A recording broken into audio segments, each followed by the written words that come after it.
And this is what we are saying. Something can be done about it. And so many people can be saved from this. So many millions can be saved from it if something is done about it.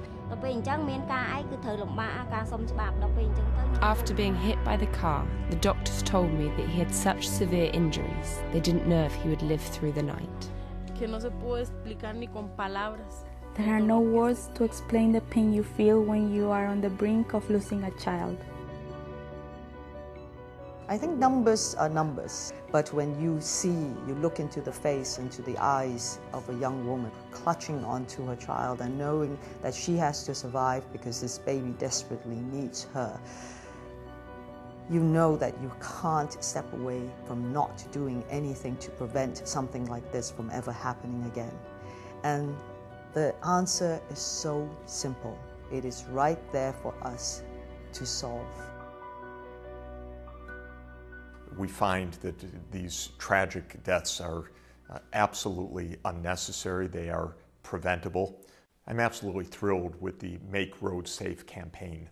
And what that campaign first and foremost has to do is help make everybody aware that there are solutions. What's important in an issue like this is that people who know, the engineers who are experienced, the analysts, the public health specialists that work on these issues, bring their voice to bear. Speak up. That's why this campaign is so important. The fact is that people thought that it was insoluble. People thought that the carnage on the roads was simply a result of random accidents and not something that could be remedied by public action.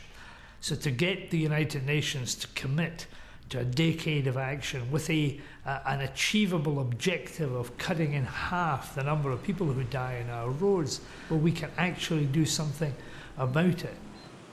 This UN Decade of Action for Road Safety provides good policies. We have good tools, using helmet and the seat belts. We have also good knowledge. We have to build safer roads. We can't stop this.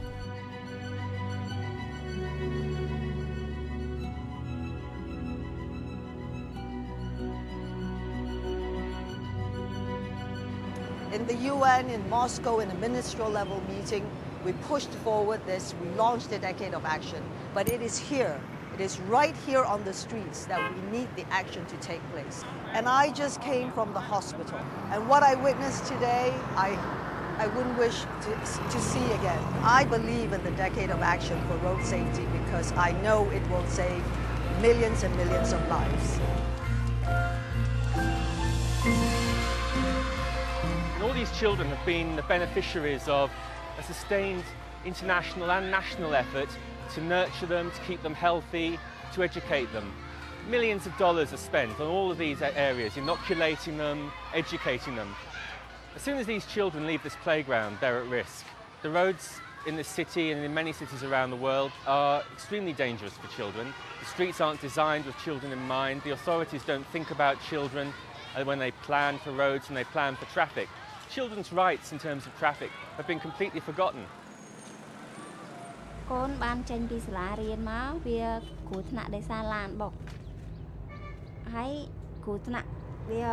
My child was coming home from school when he was hit by a car. I remember that moment. I was terrified. Normally, if I see even a little blood, I'm scared. At that moment, I saw the blood of my child all over his plastic raincoat. I don't know if my boy will ever recover or be able to walk again. It's so sad that children are dying on the roads. The roads on the way to our school are so bad. They have potholes. There are no signs to warn the drivers to slow down. We know the government have many things to do, but we would love them to take action. I'm so happy that my child has survived and that I can continue to see his face. But we worry about his future. We have little hope left.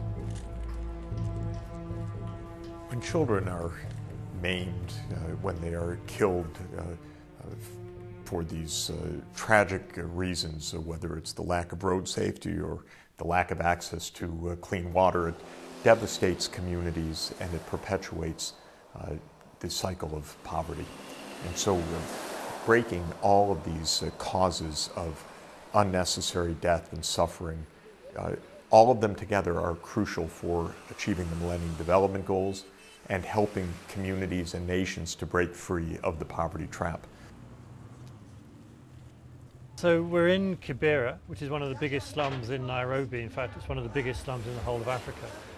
Just on the other side of this road, we've got 5 primary schools and 2 secondary schools that kids from the slums on this side of the road have to cross every morning. They're taking their young lives into their hands in order to get a right to education. Every year, donors are pumping hundreds of millions of dollars into the transport infrastructure of Kenya, into roads like this. And many of those donors would say to you, well, this is a great success and it's a sign that our aid is working.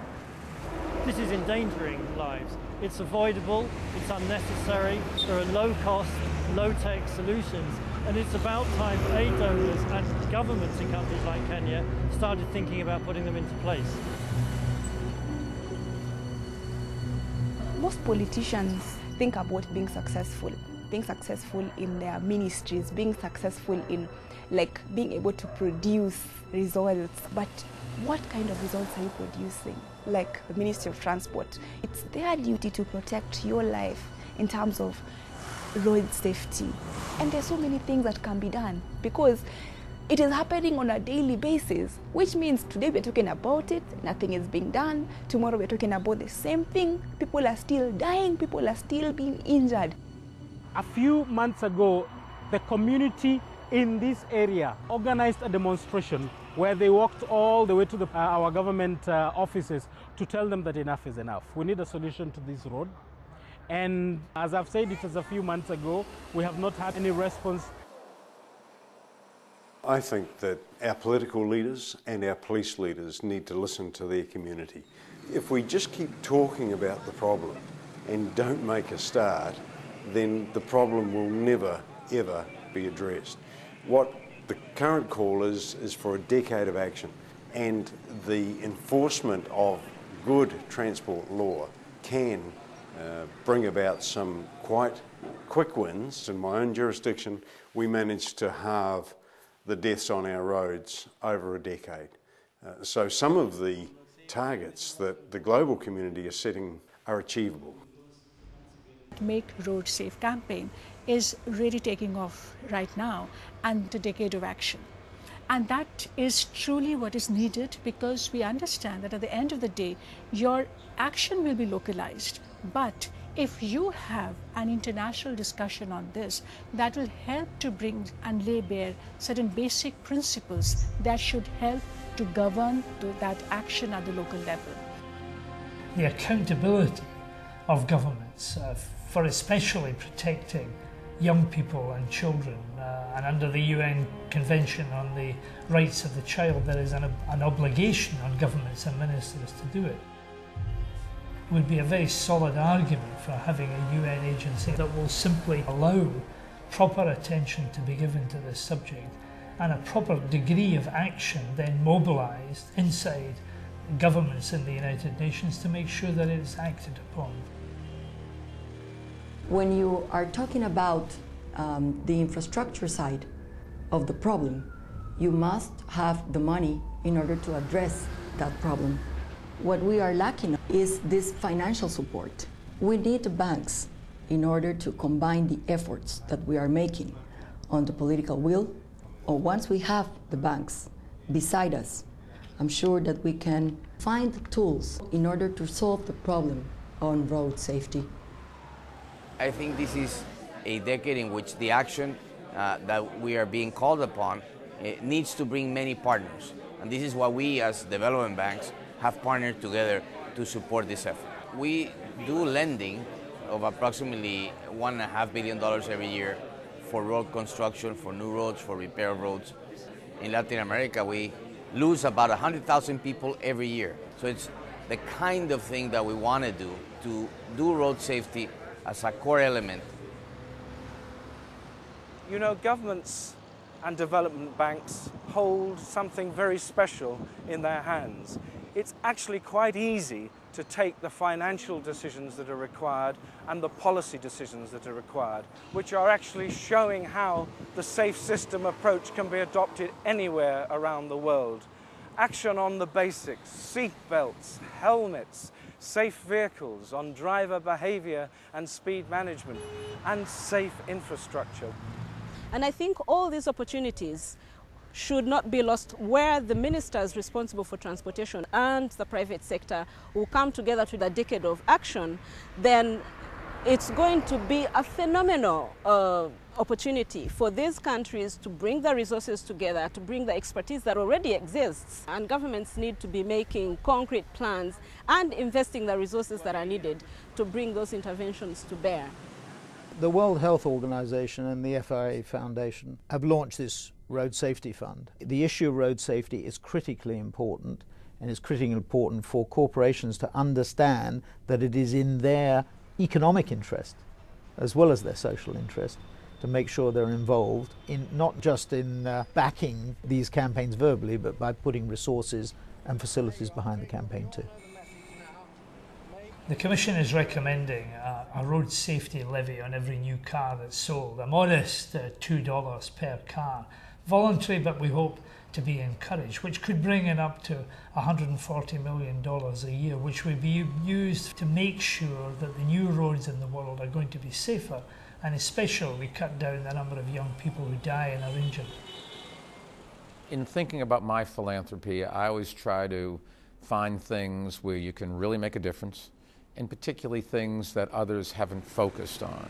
Road safety is one of these growing problems society has.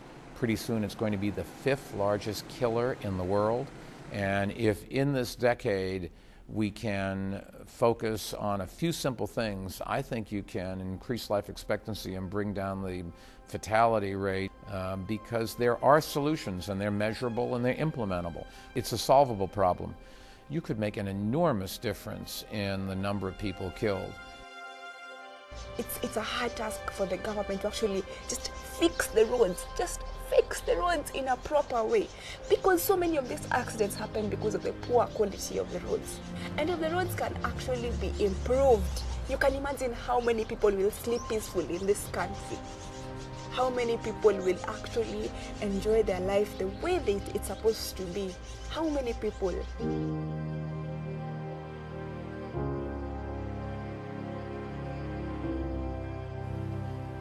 I listened to one of our leaders talk about the statistics, and I just lacked the power to tell him it's not the numbers. For us, it's not numbers. For us right now, it is a person. It's not quantifiable in terms of numbers. The value of a human being cannot be quantified. How about the grandchildren she would have brought home?